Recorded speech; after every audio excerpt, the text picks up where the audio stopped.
So this is the first of several videos about my efforts to build a virtual model of Chippenham Station in the 1840s, soon after it was opened.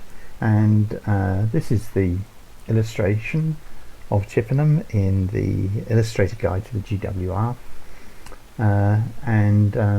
Although it seems to have some things which seem moderately accurate, and it's from soon after the time. So this is the 1840 station. It was rebuilt, or parts of it were added in 1858, but it's that early original version that I want to model.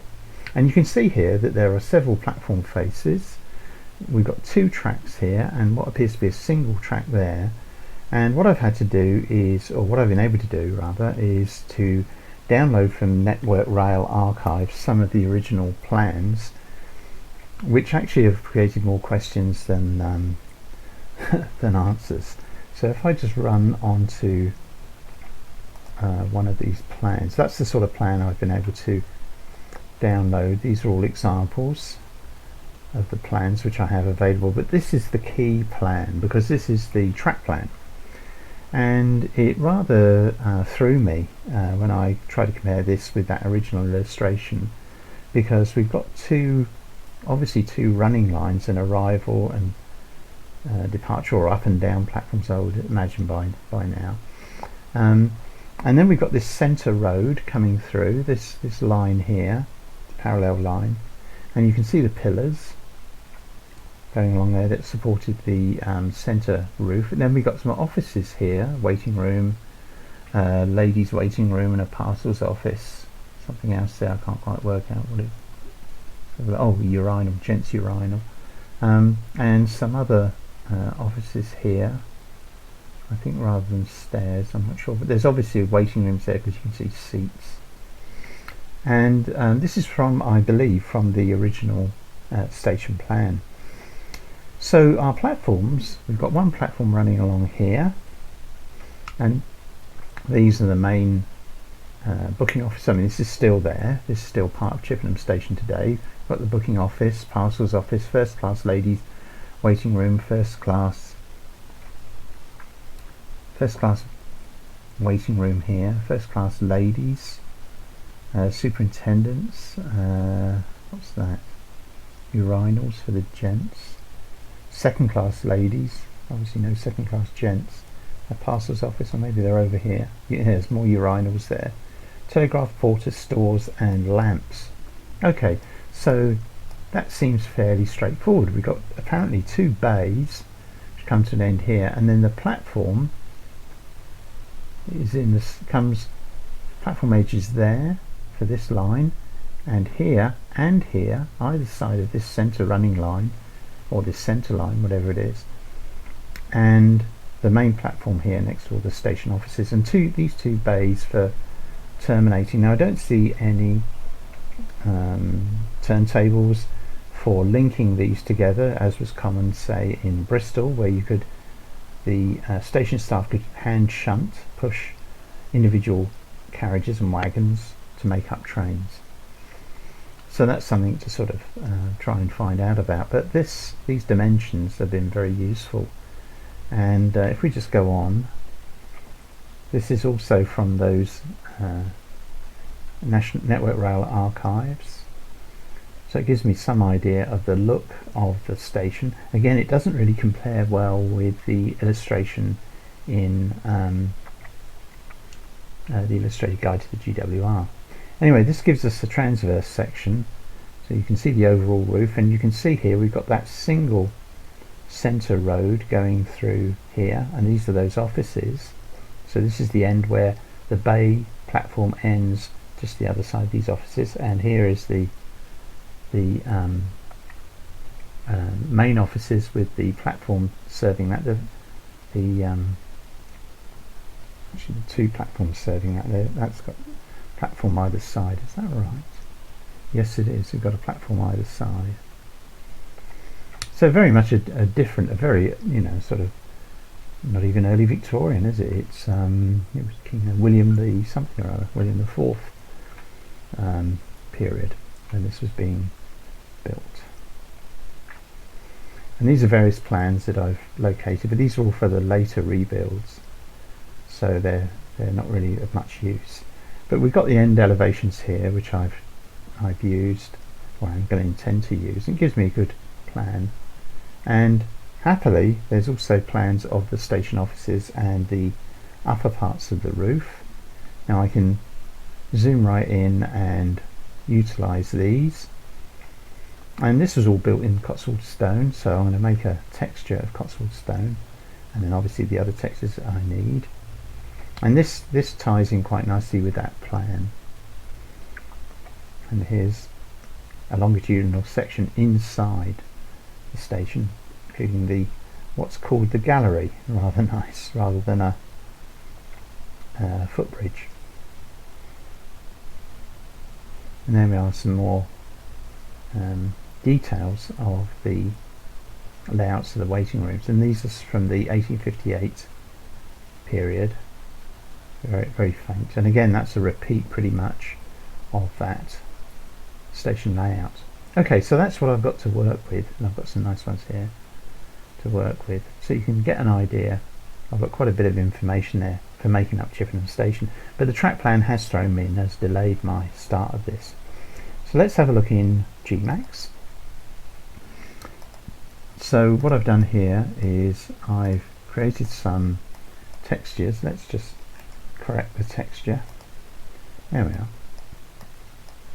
So there's my ground plan, my track plan, and you can see here the two bays. This is actually sitting on top of the, or at the same height as the grid, so that's why I'm getting that sort of effect. If I was just to lower that a little bit, let's take it down a foot. You can see the grid very clearly. Let's take it up a foot. And there we are, there's that track plan. This is, I would normally leave it at 0, but just for this video, let's bring it up like that. And you can see that, whoops, doesn't move it. Wrong thing selected. You can see there that I've got the plan in, and it's in the correct size, I hope. Took a lot of sorting out to get the correct size, because the only dimensions we had this dimension here, and these dimensions in here, and so it gave me the overall size. After a bit of jiggery pokery and trying to work it all out, you've got overall sizes here, 20 foot between the pillars, for example. And then I was able to work out the heights of these vertical end elevations. So this is the end elevation for the two bays plus that centre through road and the two through roads either side. And at this end, which corresponds to the end where there's only the 3 tracks leaving the station, that's where I've got that texture positioned there. So that's all waiting for all of everything to be made. But having sorted out the tracks, I then wanted to just bring the platforms in.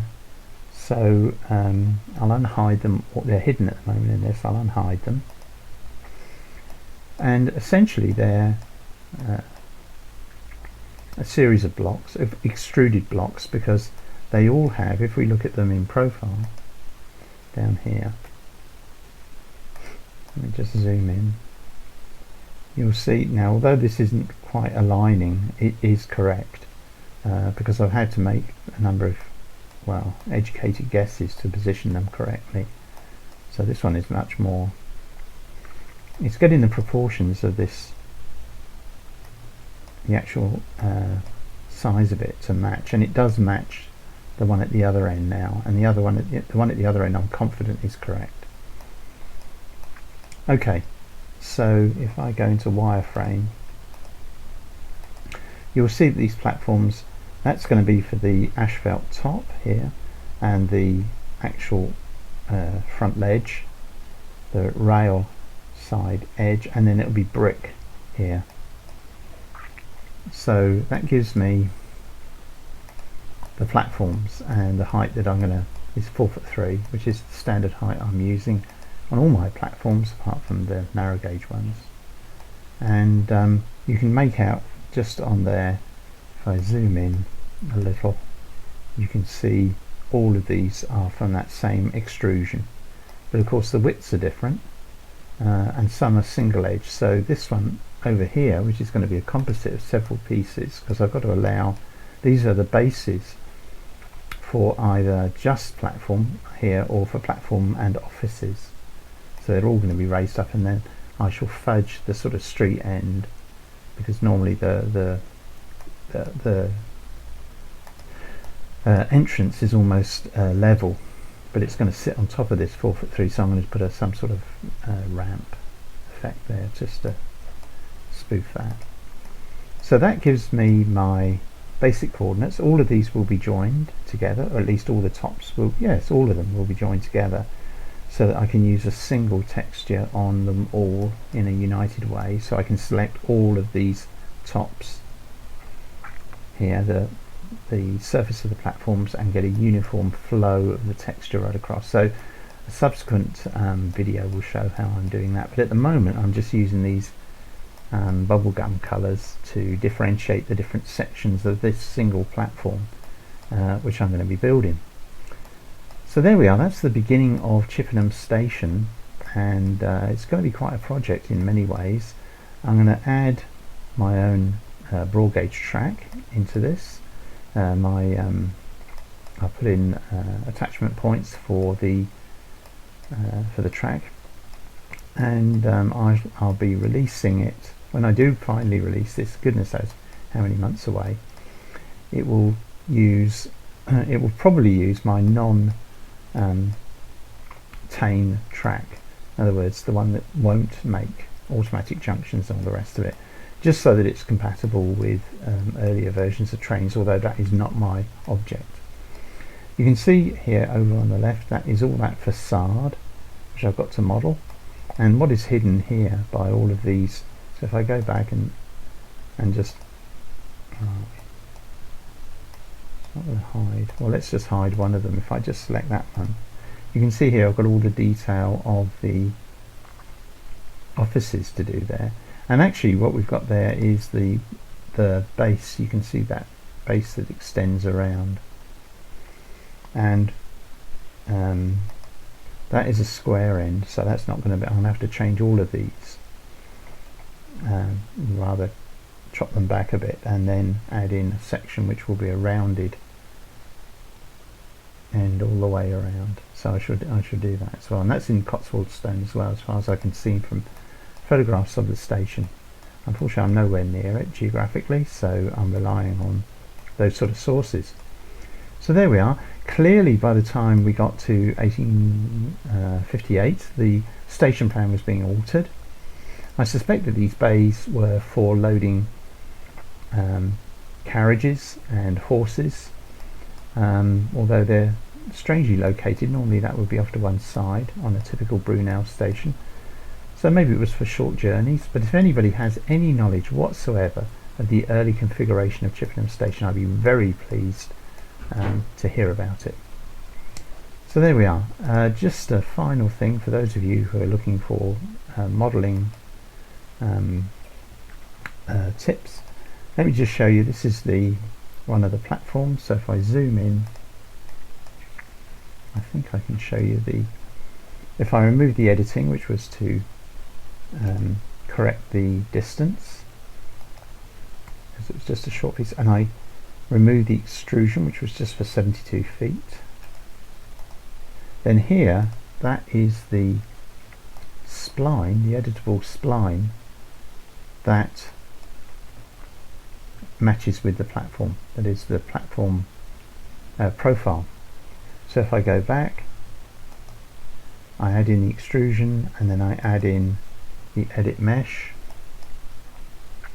That's our platform back, and that's how all of them are made. In fact, I made one with the platform edge on each side, and of course just duplicated it for where I needed it, and this was one only on the one side, and just duplicated that and took it from there. So there we are, Chippenham Station. I hope this has been of interest. I hope you'll watch out for future videos as I gradually build up what is going to be, I think, quite a remarkable Brunel station. And it's certainly my intention that, although it will be a single model, the whole of the station, components of it such as the roofs, perhaps the offices, not quite sure what else, maybe bits of the platform, will be separate meshes, separate models, and I can release those in addition to the station, so that you can use them to make up your own different types of station if you want to. So there we are. If you've enjoyed the video, please give me a thumbs up. Please subscribe if you haven't already done so, and look out for part 2.